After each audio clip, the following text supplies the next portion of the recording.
안녕하세요. 박병득입니다. 한국교회 바란다. 오랜만에 여러분들을 만나게 됩니다. 2024년 여러분 하나님의 놀라우신 복을 많이 받는 한 해였으면 좋겠습니다. 한국교회 바란다. 오늘은 이단 정죄에 대해서 좀 생각해 보겠습니다. 각 교단, 통합, 합동, 합신, 고신, 대신, 장로교뿐만 아니라 성결교도 그렇고 이렇게 이단 정죄를 하지 않습니까? 최근에 만민중앙성결교회 이재록 목사가 향년 80세로 세상을 떠났는데요. 사실은 이재록 목사는 한국교회에서 이단으로 정죄를 받았던 분인데 어쨌든 유명을 달리하게 됐고 그 교회는 딸이 아마 목회를 할 것 같은데요.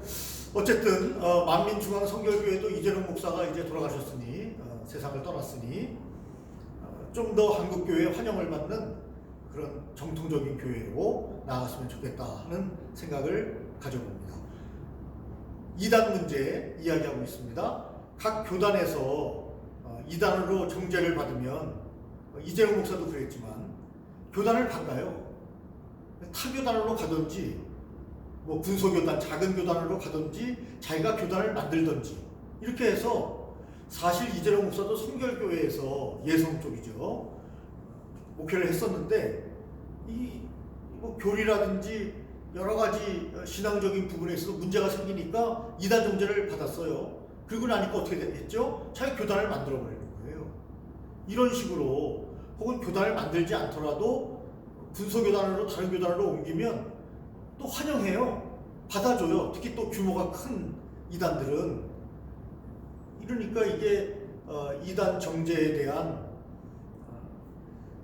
명확한 이렇게 정죄를 해도 교단 옮기면 되니까 이런 문제들에 대해서 우리가 좀 생각을 해봐야 되고요.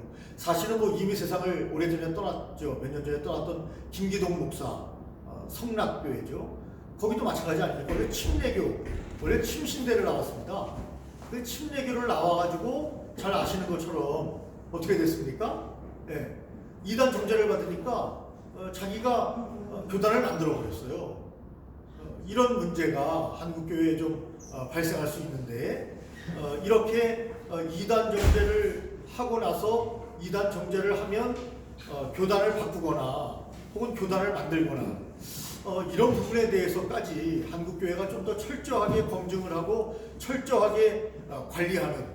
그러니까 이단이라는 것은 뭡니까? 정통적인 신앙의 교류에서 떠나 있는 잘못된 길을 가는, 예수님의 길을 가는 게 아니고 하나님이 원하시는 그런 교단의 길을 가는 게 아니고 자기 마음대로 목회하는 거 아닙니까? 자기 마음대로. 그러니까 쉽게 얘기하면 자기가 교주가 되는 거죠.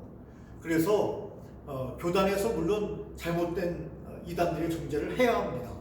그러나 그 이후의 조치에 대해서도 끝까지 추적해서 뭔가 이분들이 잘못된 길을 회개하고 통에 자복하고 그 길을 못 가도록 해야 되는데 여기에까지 좀 우리가 관심을 기울여야 되지 않겠는가 그런 생각을 해보게 됩니다. 또 가끔가다 보면 한기총이나 또 한교총이나 이런 데서 연합단체에서 또 이단 정죄를 하는 경우가 있는데 그때도 사후 관리가 거의 안 돼요. 그러니까 그냥 선언적으로 선언만 하는 거예요. 이런 이렇게 한국교회가 이단 문제에 대해서 소홀히 하면 안 되겠다. 그런 생각을 다시 한번 가져보고요. 지금 신천지가 이 난리를 피는데도 한국교회가 사실은 손 놓고 있지 않습니까? 그렇다면 한국교회에 문제가 있는 거죠. 그런 측면에서 각 교단 총회장님, 총무님들, 그다음에 교단 실무자뿐만이 아니고 또 이단 전문 사역자들이 있지 않습니까? 좀 더 분발해서 한국교회의 아름다운 그런 전통을 잘 살리되 잘못된 교리나 또 신앙을 전파하는 이 대부분 아시는 것처럼 이단들은요 결국에는 자기의 사역을 챙기는 거거든요.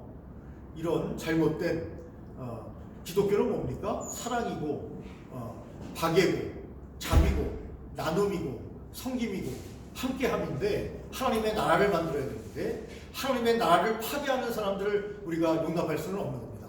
한국교회가 이 이단 문제에 대해서 좀 더 깊은 관심을 가지고 나아갔으면 좋겠습니다. 한국교회 힘내시기 바랍니다. 감사합니다.